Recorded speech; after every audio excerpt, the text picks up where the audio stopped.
Thousands of our sisters have been active for many years in that large army of women.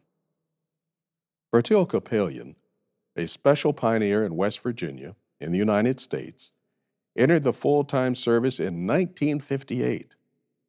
In that time, she's helped more than 60 people to baptism. How has her outlook toward the ministry kept her going for almost 60 years?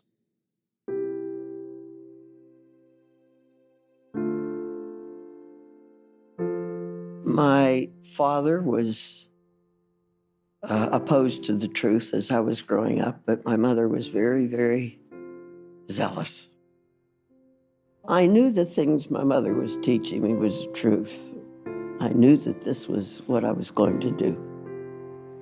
And it was not easy, but we did it. I was Daddy's girl, but my mom made sure that I and my siblings knew the truth. She studied with us when no other children in the congregation had Bible studies at home. Of course, we kind of kicked and didn't like it, but was glad she did it. My mother was a very, very positive person. And although she had the opposition, I saw how she dealt with it and how firm and determined she was. That was something she taught us. It's a mindset. You know, your mind is a wonderful thing. It can really influence you toward good or maybe not so good.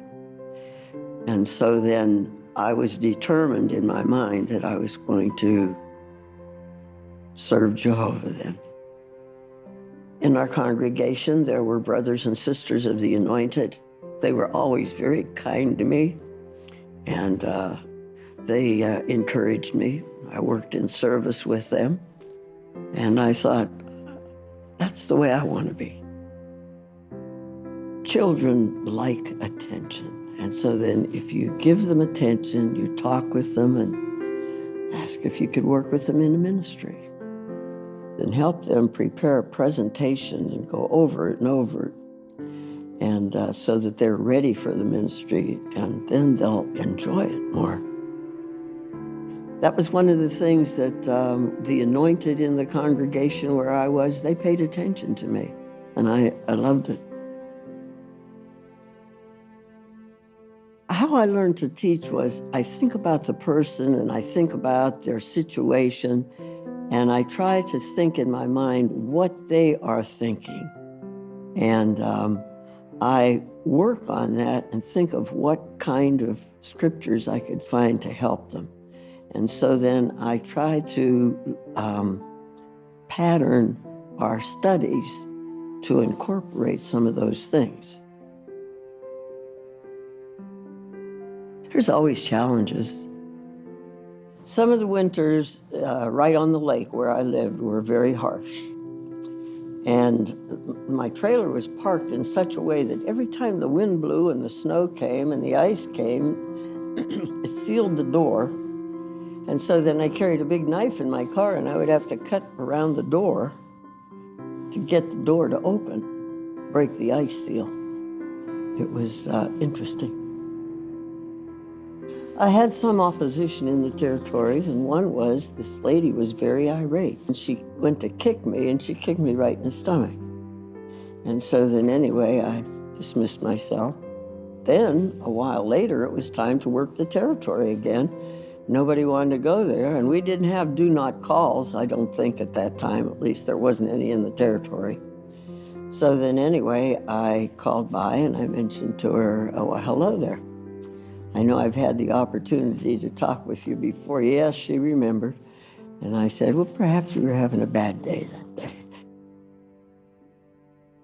I hit a lull where I had few Bible studies, and so I prayed diligently to Jehovah. Jehovah, help me, I need Bible studies. And then you have to be out there looking for them. And well, I've lost my father, my mother, my sister, my brother. Well, naturally you feel at a loss, but Jehovah strengthened me, and the friends strengthened me, and I kept busy in the ministry. But again, it goes back to that mindset. Are you going to let the challenge beat you, or are you going to beat the challenge? You and Jehovah can beat the challenge. You know, discouragement is one of Satan's biggest tools. I always tell myself I'm not going to let Satan beat me down. As far as health is concerned, my everyday health is very good, but I have a leg that drives me crazy. I think back of Jacob. He served Jehovah with a limp. And then I think of Paul. And so then those things keep you humble. I've prayed and prayed and prayed about it, but just like with the Apostle Paul, it didn't disappear. And so then I just say, patch me up till Armageddon. It'll disappear then.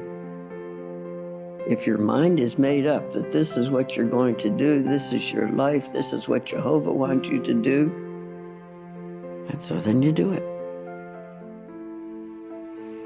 I've seen how he's kept me going.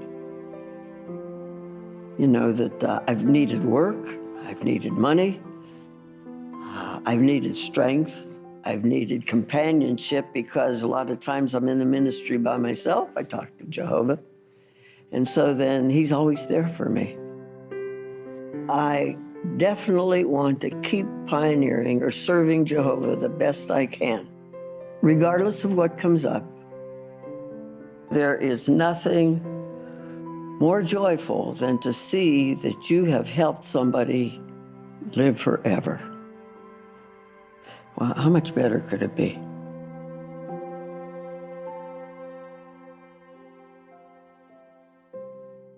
Sister Capellion had a profound effect on those she witnessed to. I know this because she found me in the door-to-door ministry when I was 14 years old. At that age, I had the goal to be a doctor. One night after the meeting, Bertil said to me, "Well, you know, in the new world, we won't need doctors because Jesus will do all the healing." Honestly, that hit me hard because I wanted to help people as well as provide for my mother. But she added, "What we will need is teachers." I thought that was a good idea. Still focused on a career, I had one type of teacher in mind, but she had another. Through her patience and reasoning, she helped me to become the most important kind of teacher, a teacher of God's Word.